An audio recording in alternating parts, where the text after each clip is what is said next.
For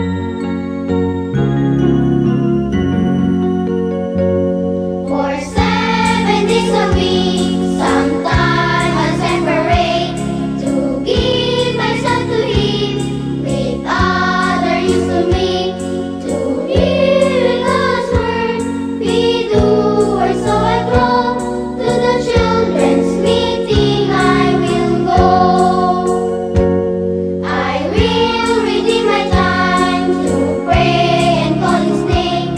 The gift of God we need to fan into flame. To be the youth today, empowered by His grace. In the children's meeting I am blessed. Magandang hapon mga bata! Narito na naman ang isang panibagong episode ng ating online children's meeting. Ako nga pala, si Kuya Ian. At ako naman, si Kuya Rodwell. Noong nakarang Sabado, kinento namin sa inyo ang tungkol sa utos ni Pero na lipulin ang lahat ng batang lalaki sa pamamagitan ng paghahagis sa kanila sa Nile River. At isa si Moses sa mga batang yaon. Ngunit, siya ay kinalugdan ng anak na babae ni Pero at siya ay inampon at pinaalagaan sa sarili nitong ina. O mga bata, bago natin ipagpatuloy ang kwento ni Moses, umawit muna tayo. Moses was a chosen one, descendant of Abraham, a Hebrew, not Egyptian. With God's people he did stand. He was not for Egypt, he was for God's people. He loved and served God. He left the sinful life.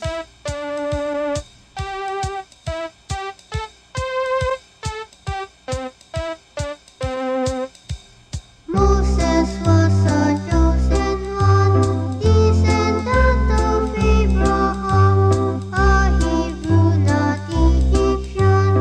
With God's people he did stand. He was not for Egypt, he was for God's people. He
Sa pagpapatuloy natin ng kwento ni Moses sa hapong ito, makikita natin ang pagmamalasakit ni Moses sa kanyang bayan. Kaya makinig kayong mabuti ha! Habang nakatira si Moses sa palasyo, siya ay nasanay sa buong karunungan ng mga Ehipsyo. Makapangyarihan ang kanyang mga salita at mga gawa bilang anak ng babaeng anak ni Pero. Pero, alam niyo ba mga bata, bagamat siya ay nasa Ehipto, hindi niya itinuring ang kanyang sarili na kaisa ng mga Ehipsyo. Dahil alam niya na siya ay isang Hebreo. Kaya, inasahan niya na ang mataas na karunungan na kanyang natamo mula sa Ehipto ay magagamit niya upang iligtas ang mga anak ni Israel. Isang araw, lumabas si Moses upang pagmasdan ang kanyang mga kapatid na Hebreo at ang mga atang sa kanila.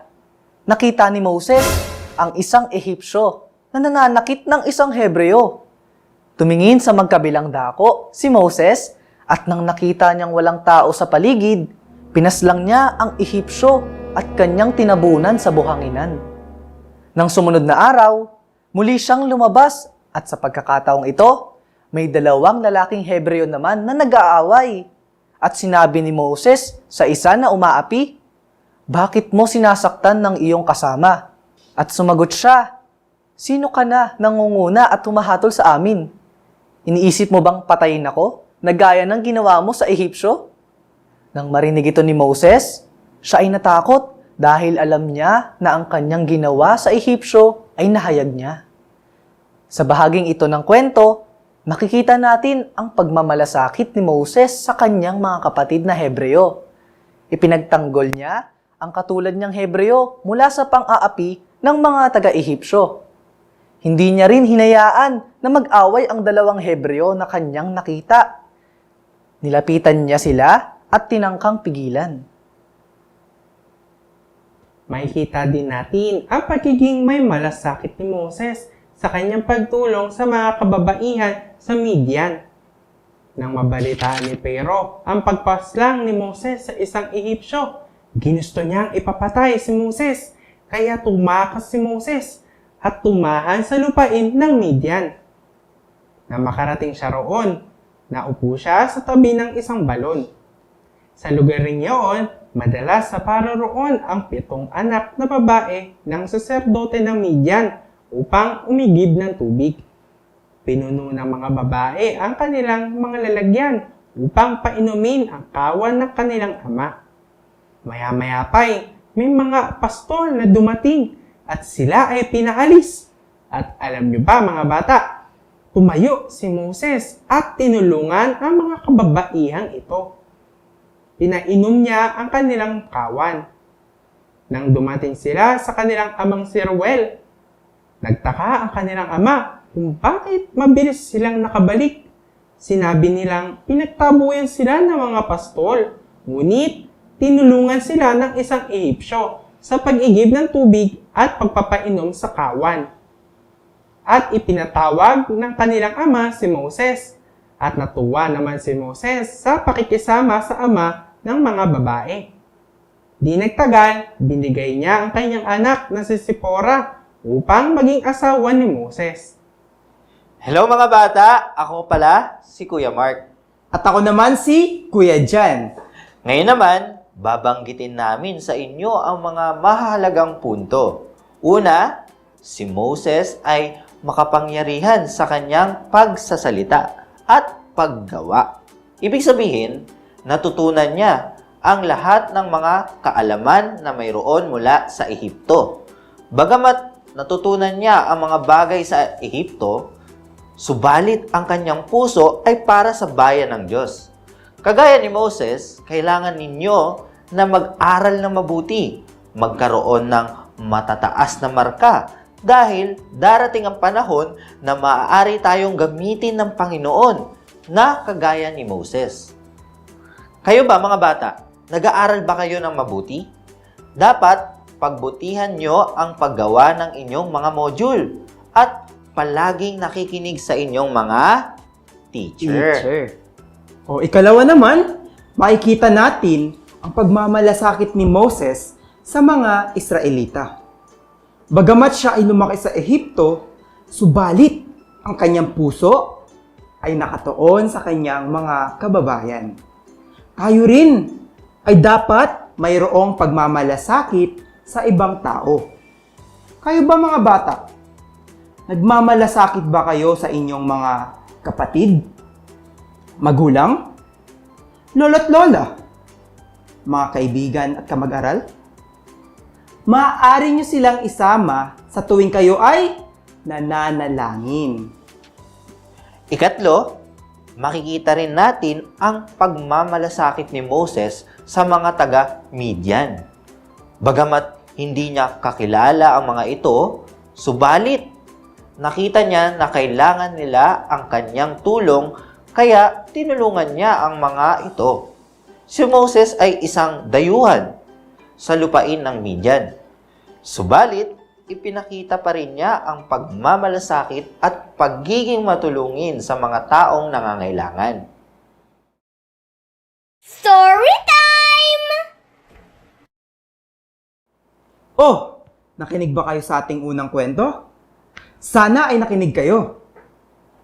Sa kwento ni Moses, nakita natin na kahit na nagmalasakit si Moses sa kanyang dalawang kababayan sa pamamagitan ng pagsubok na pagkasunduin sila, hindi nila ito tinanggap at tinanggihan pa nga ang kabutihan na ipinamalas sa kanila ni Moses. Alam nyo ba, mga bata, na ganito din ang naranasan ng ating Panginoong Hesus noong siya ay nandito pa sa lupa? Isang araw, sa Capernaum, nagturo ang Panginoong Hesus. At maraming tao ang nagtipon na halos wala ng lugar sa loob ng bahay hanggang sa labas ng pinto. May ilang tao ang may buhat ng isang lumpo at hindi sila makapasok sa loob ng bahay. Alam ba ninyo ang ginawa nila para makapasok? Gumawa sila ng butas sa bubungan ng bahay at ibinaba ang tao sa kinaroroonan ni Jesus. Nang nakita ni Jesus ang kanilang pananampalataya, nagsalita siya sa lumpo, "Anak, napatawad na ang iyong mga kasalanan." Narinig ito ng ilang mga guro ng kautusan at sinabing iyon ay kalapastanganan dahil sa ang Diyos lamang ang makapagpapatawad ng kasalanan. Ngunit, alam ng Panginoong Hesus kung ano ang iniisip nila. Kaya sinabi niya sa kanila, "Alin ang lalong madali? Ang sabihin sa paralitiko na pinatatawad iyong mga kasalanan? O ang sabihin, bumangon ka at buhatin mo ang iyong higaan at lumakad ka?"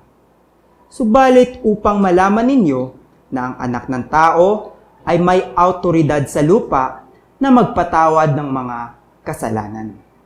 At sinabi niya sa paralitiko, "Bumangon ka at buhatin mo ang iyong higaan at umuwi sa iyong bahay."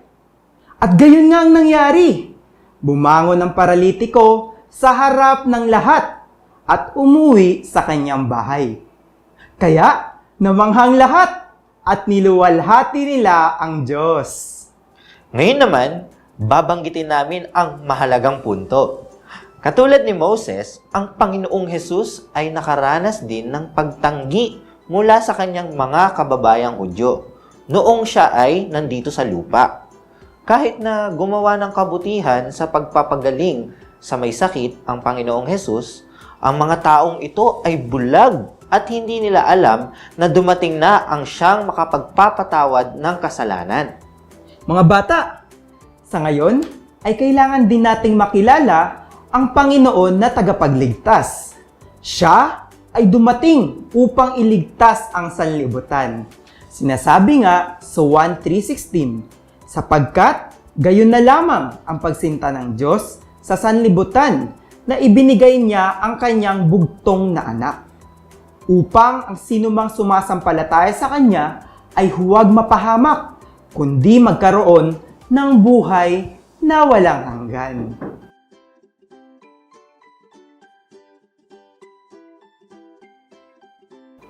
O, nakinig ba kayo sa ating mga shepherds? habang nasa breakout rooms?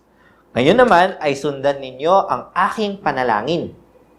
O Panginoong Jesus, O Panginoong Jesus, salamat sa kwentong aming narinig ngayon. salamat sa kwentong aming narinig ngayon. Gawin mo nga kaming tulad ni Moses Gawin mo nga kaming tulad ni Moses na nagmamalasakit sa aming kapwa. na nagmamalasakit sa aming kapwa. Salamat din Salamat din na ikaw ay dumating na ikaw ay dumating upang kami ay patawarin upang kami ay patawarin sa aming mga kasalanan. sa aming mga kasalanan. Amen. Amen. O mga bata, magkita-kita muli tayo sa susunod na Sabado. Sa ganap na 2:00 hanggang 3:00 dito sa ating online children's meeting. Sana ay palagi ninyong tatandaan ang mga kwento at aral sa Biblia na inyong natutunan dito. Ikwento nyo rin ang inyong narinig ngayon sa inyong mga magulang, kapatid, at kaibigan. At huwag nyo rin kalimutang manalangin, magbasa ng Biblia, at tumawag ng, O Panginoong Jesus! Kapag lagi ninyong itong ginagawa, kayo ay magiging mga mahusay! Paalam! For 7 days a week, sometime I separate to give myself to Him with other is to meet to hear God's word. Be doers, so I grow to the children's meeting. I will go. I will redeem my time.